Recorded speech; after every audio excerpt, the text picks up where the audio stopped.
El Elche Club de Fútbol está viviendo horas movidas. Desde el ascenso del domingo ha habido una serie de movimientos en donde se empieza a ver la mano de su nuevo propietario, Cristian Bragarnik. Pacheta ha salido luego de 2 ascensos para dejarle el cargo a Jorge Almirón, entrenador sin experiencia en el fútbol europeo. Por eso, en el siguiente podcast, vamos a contar la historia de Bragarnik y cómo mira el fútbol y cuál es la trayectoria del flamante entrenador del conjunto ilicitano. Bienvenidos a un nuevo podcast de Fútbol en 280 a 10.000 kilómetros de distancia, pero con la misma pasión. Sos el capo de Varela, en Mendoza yo te vi, bajo el sol de Avellaneda, todo el fútbol argentino tras de ti. Almirón y Becasese, Diego Coca y Bernardí, Benedetto y el Chacho, todo te pertenece a ti. Bragarnik, sos el dueño total, 100 jugadores vos representas. Bien, esta simpática canción corresponde a un programa dentro de un canal de deportes que se encarga de hacer una parodia a todos los programas deportivos, y justamente me pareció simpático porque estábamos tocando el tema, traerles un fragmento de la canción de Bragarnik, que es el dueño total del fútbol argentino. Pero volviendo al tema en cuestión, el fútbol argentino se preguntó hace algunos años la misma pregunta que se están preguntando desde hace algunos meses en Elche: ¿quién es Bragarnik?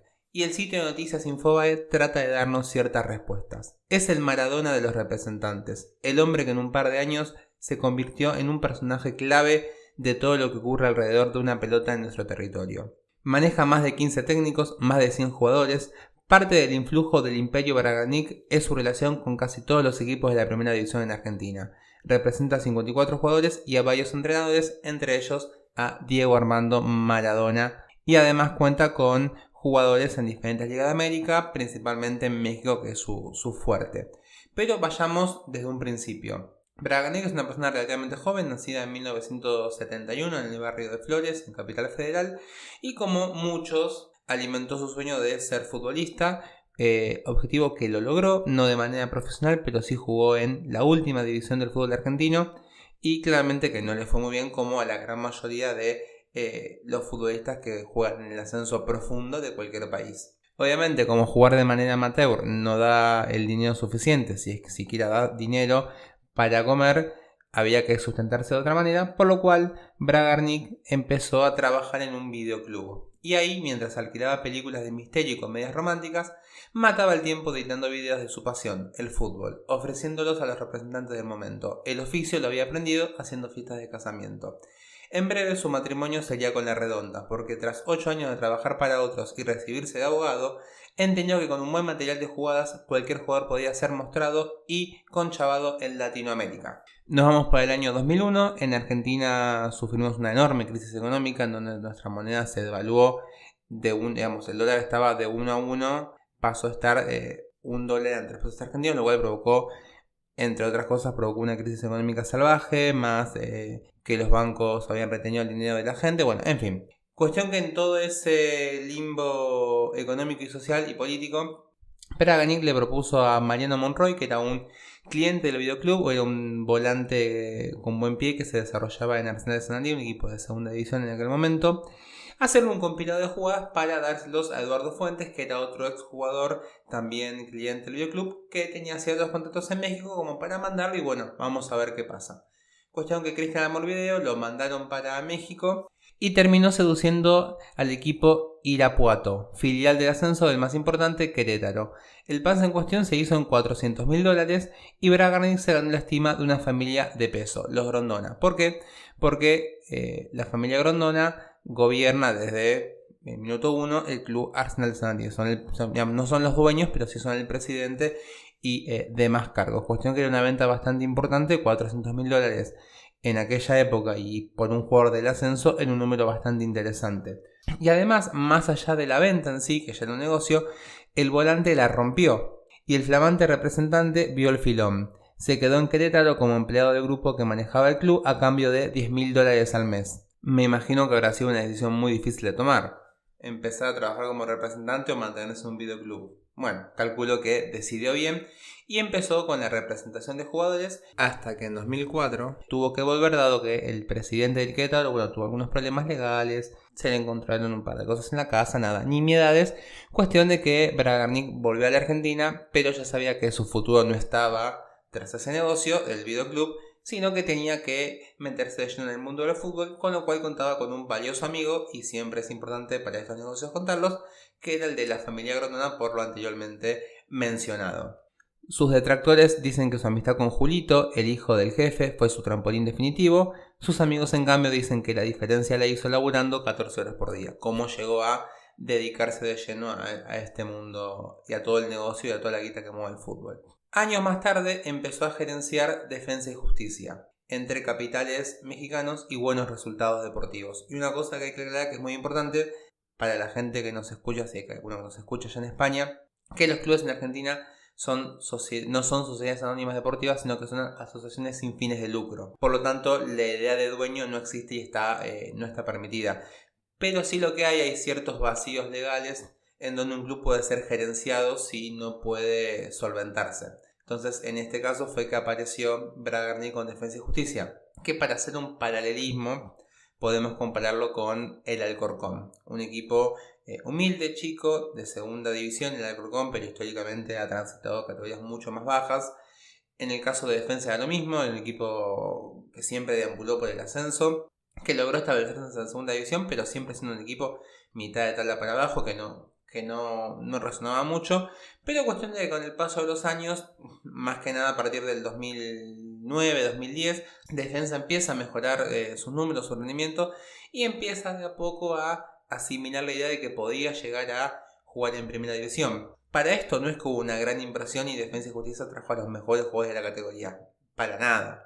Digamos, empezó a crecer de manera bien, digamos, entre comillas, y empezó a ser un ferviente participante de los ascensos, hasta que en 2014, en la temporada 2013-2014, iba a lograr ascender por primera vez a primera división. El cuadro de Varela estaba en la elite del fútbol argentino.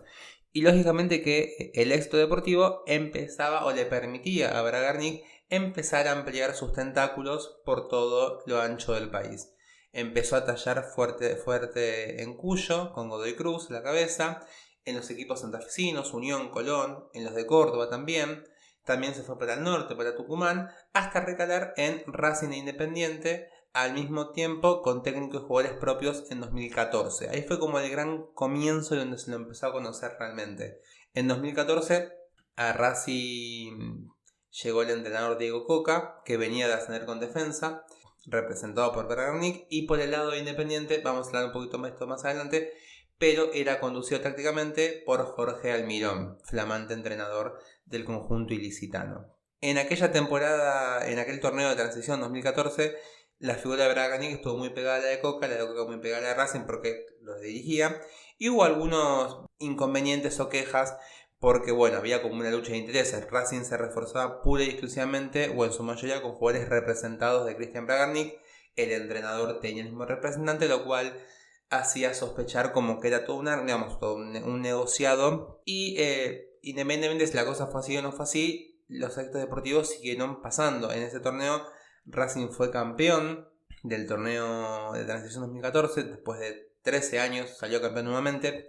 Independiente, que venía de ascender, si bien no fue campeón, también terminó cuarto y quinto. Godoy Cruz, por su lado, también hacía muy buenas campañas. Cuestión de que, como uno siempre se pone a pensar, el fútbol tiene dos partes. Una es la parte que vemos nosotros, los hinchas, que vemos si la pelota entra o no entra, y hay otro mundo que está por detrás, que ahí es donde se hacen todos los tejimanejes y donde se maneja la gran cantidad de plata que mueve el fútbol. Entonces, de lo que se refiere de la pelota para acá, de lo que vemos nosotros, podemos decir que las incursiones de Bragarnik suelen ser positivas para los equipos. En su momento se ha dicho como que él solamente representaba buenos jugadores. Bueno, tiene de todo, tiene buenos, regulares y malos. Ya con esos equipos, ya teniéndolos como clientes, por decirlo de alguna manera, era muy común, y sigue siendo muy común, ver a ciertos jugadores que van rotando en estos equipos. Jugadores que van de Godoy Cruz a Unión de Santa Fe, de Unión van a Racing, de Defensa van a Independiente, de Independiente van a Godoy Cruz, Digamos, son cosas que si uno se pone a fijarse suceden bastante a menudo. No sé si está mal, no sé si está bien. Eso ya es otro tema para discutir. Cuestión que un par de años más tarde iba a recalar en Boca. Recalar en el sentido de que iba a representar jugadores y que los iba a llevar al Club de la Ribera. Y les iba a llevar a Darío Benedetto, que es un delantero centro, que venía de México. Y claramente que ponerse la 9 de Boca no es para cualquiera. Darío Benedetto le fue genial. Hizo un montón de goles demostrando el pedazo delantero que es. Cuestión que hace poco lo venían al Pi de Marsella, poco hace un año.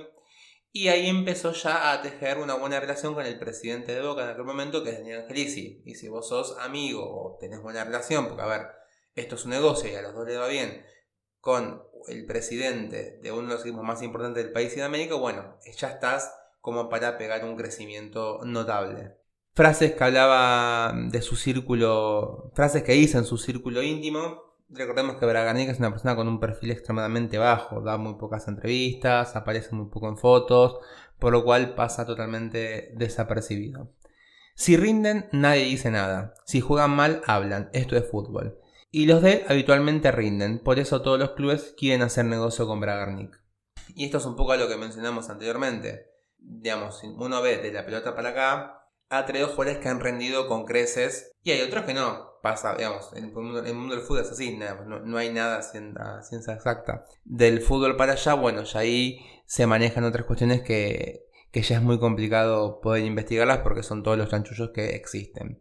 Cuestión que lógicamente que ya llega un momento en donde, bueno, ya dominás el fútbol argentino, dominás el fútbol mexicano, buena parte del fútbol mexicano, tenés tus contactos en Chile, en Colombia, claramente que querés expandir el negocio y qué mejor que llegar a España. Y ya en agosto de 2019 empezó a pedir condiciones por el Elche y enseguida le cedió un futbolista de su escudería, el defensor Danilo Ortiz, que jugó la temporada pasada, no sé si alguno lo recuerda, pocos minutos, 450 minutos, marcó un gol, recibió una amarilla y con él en cancha el Elche ganó un partido, empató el otro y perdió los 3 restantes. Y un dato a tener en cuenta, el último partido que jugó el paraguayo fue en la jornada 13, allá muy lejos en el tiempo. Danilo Ortiz jugó en Racing y yo en Racing no tengo ningún buen recuerdo del breve lapso que estuvo, por lo cual a mí en su momento me sorprendió verlo en segunda división de España. Pero hay varios casos de jugadores que no rinden en primera división y después lo vemos en segunda división de España y son jugadores totalmente distintos. Otro ejemplo, Esteban Savillevich, el montenegrino que estaba jugando en el Rayo. En Argentina también salió de Racing, no demostraba mucho y bueno, después se terminó convirtiendo en un defensor relativamente codiciado por buena parte de los equipos de la liga. Pero volviendo al tema. En octubre, mientras estaban las tratativas, consiguió que la selección argentina juegue un amistoso contra Venezuela en el estadio Martínez Valero y al Elche le quedaron $50.000 en recaudación de aquel partido. Y en diciembre, 2 meses más tarde, justo a 20 años de su último partido como futbolista, su empresa, Score Club, compró el 58% del club. Y meses más tarde, en mayo de este año, se adueñó con un porcentaje más, haciéndose el acreedor del 93% de las acciones del club y su intención es llegar al 99%. Quiere ser el dueño total del Elche. Bien, ¿cuál es la realidad? Y esta es una opinión más, veamos, es una opinión pura y exclusivamente mía. A diferencia de otros dueños, como uno puede encontrar a veces en los árabes, que uno a veces los prejuzga y en muchos casos no hacen cosas tan malas, o bueno, hay que ver hasta que lleguen hasta el final, no creo que la intención de Bragarnik sea hundir al Elche. Sí que se va a manejar como a él se le antoje, como con los negocios que a él le sirva, y lo ha demostrado. Pacheta out, Nino parece que también, o sea, no tiene ningún problema en limpiar y traer a sus jugadores. Claramente que para Bragarnik es la oportunidad de oro de consolidarse en el mercado europeo. Una buena campaña con el Elche, ya haría que suenen otros equipos de la liga y digan, bueno, a ver, recomendamos un jugador. Así que, es la oportunidad de oro que él tiene y no creo que la desaproveche. Aparte, logrando que el Elche suba de segunda a primera en medio año, tiene el camino un poquito más allanado. La parte negativa es que, para mí, nuevamente en mi opinión, el Elche es el candidato número 1 a descender en la temporada 2021. No es porque sean un mal equipo, porque no lo son, pero tienen un par de cuestiones en contra. Primero, varios jugadores con una edad ya pasada, 30, 31 años, ya es una edad donde tiene que haber un recambio mayor, sobre todo en una competencia como la liga. Primera y segunda no tienen absolutamente nada que ver, por lo tanto van a necesitar una renovación. Ya en segunda eran uno de los presupuestos más bajos, era el quinto presupuesto más bajo, y en primera, si bien los números cambian, van a estar medio complicados para competir con otros. De todas maneras es un equipo histórico que tranquilamente lo puede hacer. Y tiene otro problema que ahí ya no es tan debatible, porque esto ya es ciencia exacta, que es que tiene mucho menos tiempo de preparación que el Cádiz, Huesca y que los rivales de primera que pelean por no descender. El Elche ascendió hace apenas un par de días y dentro de 3 semanas ya tiene que empezar la primera división. A menos que den algún changüí de tiempo y demás, la realidad marca que tiene mucho menos tiempo de preparación. Por lo cual, y yo lo mencioné en algún tweet anteriormente, termina siendo una desventaja. El tema de haber extendido tanto el playoff. También fueron por cuestiones ajenas. Pero realmente hay que ver cómo logran manejar esa lucha contra el reloj. Y aparte, teniendo en cuenta que con un entrenador nuevo que no conoce el fútbol español, que muy probablemente se nutra de jugadores latinoamericanos, de la escudería Bragarnik, yo creo que ahí va a tener que hacer una mezcla y traer a jugadores que realmente conozcan la primera división y después seguir mechando con lo que ellos consideren necesario. Pero bien, ahora ya dejando un poquito de lado a Bragarnik, vamos a centrarnos en Jorge Almirón. Para el fútbol argentino es un técnico conocido, es un técnico que en su momento era muy requerido, porque ha logrado, era ese técnico que vos lo ves y decís, bueno, sus equipos juegan bien, es como un lírico. Primero y principal vamos a decir que su sistema de juego preferido es el 4-3-3, que la base de su juego es el pase, corto para ordenar, salir jugando por el piso o profundo para saltar líneas y hacer cambios de frente.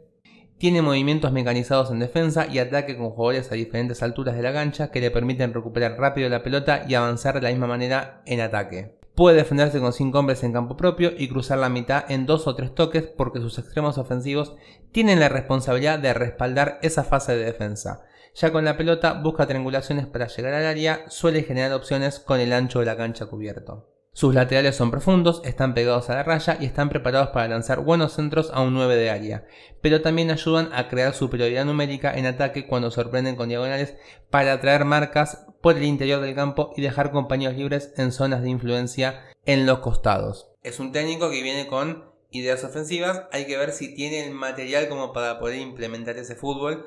Es un fútbol que lleva mucho tiempo y tiempo que justamente el Elche no lo tiene, así que hay que ver cómo se complementan esa idea. Vimos que los últimos entrenadores argentinos que llegaron medios descolgados porque no tenían ningún antecedente previo en Europa no les fue muy bien. Luis Ovelia en el Alavés, 4 partidos, 4 derrotas, y el turco Mohamed en el Celta duró también 10 fechas, creo que ganó 1 o 2 partidos. Así que vamos a ver cómo le va a Jorge.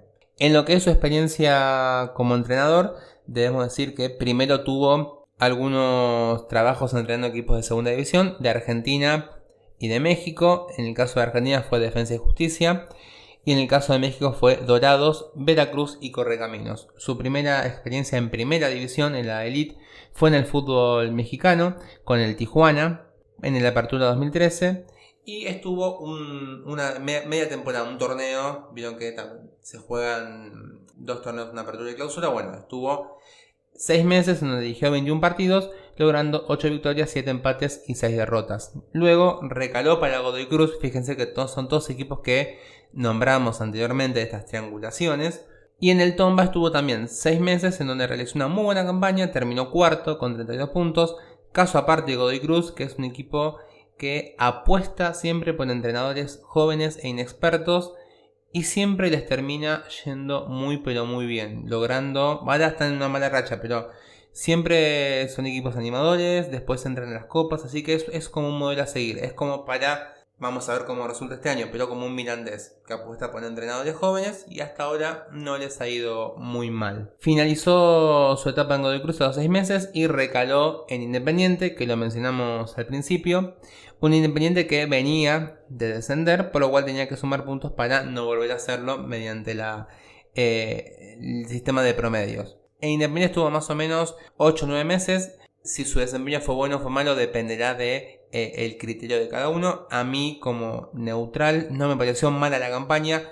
Lo que sí pasó es que tenían una muy mala relación con la hinchada. Independiente hacía malos números de local y iba mejor de visitante. Por lo cual, aparte, en ese torneo que dirigió entero, Independiente llegó con ciertas chances de pelear el torneo, pero perdió contra Boca en la jornada 17, 2 para el final, y ya quedó como muy relegado. Y aparte, bueno, su máximo rival, Racing, fue quien se consagró campeón, lo cual generaba como cierta bronca.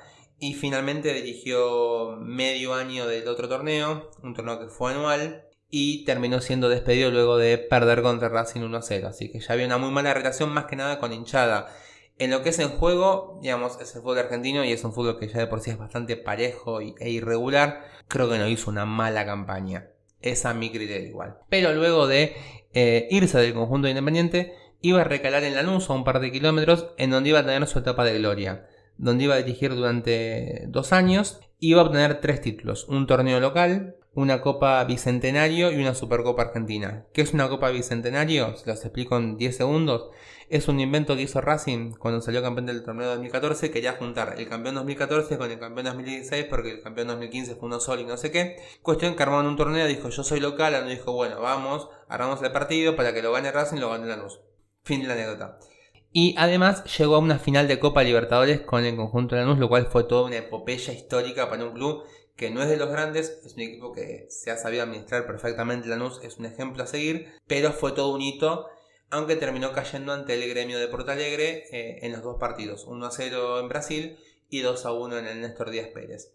Habiendo terminado su etapa con el conjunto granate, partió hacia Colombia, hacia Atlético Nacional, en donde estuvo también un torneo que iba a terminar primero, pero en Colombia, después de terminar la etapa regular, se viene la etapa de los playoffs, donde los 8 primeros clasifican, y ahí perdió en la final ante el Deportes Tolima desde los puntos de penal. Por Copa Libertadores, el Atlético Nacional era uno de los candidatos a quedarse con el título y cayó en octavo de final contra Atlético Tucumán, lo que resultó toda una sorpresa en aquella época. Recuerdo haber visto el partido y no poder creer cómo Atlético los eliminaba. Un par de meses más tarde volvió al fútbol argentino, ya más o menos para el año pasado fue esto, para dirigir a su segundo equipo grande, San Lorenzo Almagro, que estaba haciendo una muy mala campaña y no iba a poder torcer la historia. Solamente logró un triunfo en 15 partidos en Liga. Logró avanzar en la Copa Libertadores, o sea, pasó octavos de final, pero ya cuando se jugó esa etapa él ya no estaba, ya lo habían despedido. Y en el torneo de la Supercopa, o un torneo que inventamos porque nos quedaba corto el calendario, San Lorenzo duró dos eliminatorias y también ahí ya tomó la decisión de dejarlo ir. Y finalmente su última etapa como entrenador es en Arabia Saudita, en el Al-Shabaab, en donde estuvo también un puñado de partidos para recaer ahora en el Elche Club de Fútbol. 3 de sus frases que ha mencionado: jugar bien es que el equipo, los jugadores hagan lo que los momentos pidan, me pone mal si mi equipo no se anima a jugar, no es que tratamos de salir jugando para arriesgarnos, iniciamos el juego desde atrás para atacar, para ganar, mis defensores tocan alrededor de 70 pelotas por partido. Me gusta Van Gaal, me gusta Bielsa, Guardiola, obvio que me gusta. Y así cerramos. Esperemos que a mí personalmente me cae muy bien Jorge Almirón, espero que le vaya muy pero muy bien. Suenan como futbolistas, si no ya están arreglados, Leandro Fernández y Walter Bow, los dos de la escudería Bragarnik. Me parecen, son 2 delanteros, 2 muy buenos delanteros. Leandro Fernández más que Bow, pero son gustos personales. Me gusta más como juega el hermano de Walter, que es Gustavo. Lo que yo no sé es si son jugadores que están preparados para jugar en Europa, en Primera División de España. Son jugadores que acá se pueden llegar a destacar, son 2 delanteros distintos, pero digamos de jugar en Sudamérica, pasar directamente a Primera División, será todo un desafío. Esperemos que les vaya bien. Para cerrar, hay 2 casos de equipos que tuvieron muchos argentinos en su plantel. El primero que se me viene a la cabeza es el Club Deportivo Badajoz, en la temporada 99-2000 más o menos, cuando Tinelli era el presidente, lo cual eso terminó muy pero muy mal. Y años más tarde, en la temporada 2003-2004, si mal no me equivoco, el Leganés también estaba repleto de argentinos y la cosa tampoco fue muy bien, ya que terminó con descenso a Segunda División B, así que esperemos que la tercera sea la vencida. Y si el Elche termina siendo un equipo repleto de argentinos, seguramente tenga mucha movida acá, tendrá hinchas y todo, así que más allá de todo, esperemos que le vaya muy pero muy bien, porque la afición franjiverde se lo merece luego de haber pasado momentos bastante difíciles y sobre todo luego de haber sido descendidos administrativamente en 2015. Así que el Elche merece una revancha en el fútbol español. Esperemos que sea esta la temporada. Y si quieren dejar un comentario, con lo que le parece el proyecto o la idea de Bragarnik, Almirón, si lo conocen, si no, lo pueden dejar en la sección de comentarios y nos vemos en el próximo podcast, nos oímos en el próximo podcast. Un saludo para todos y que estén muy pero muy bien.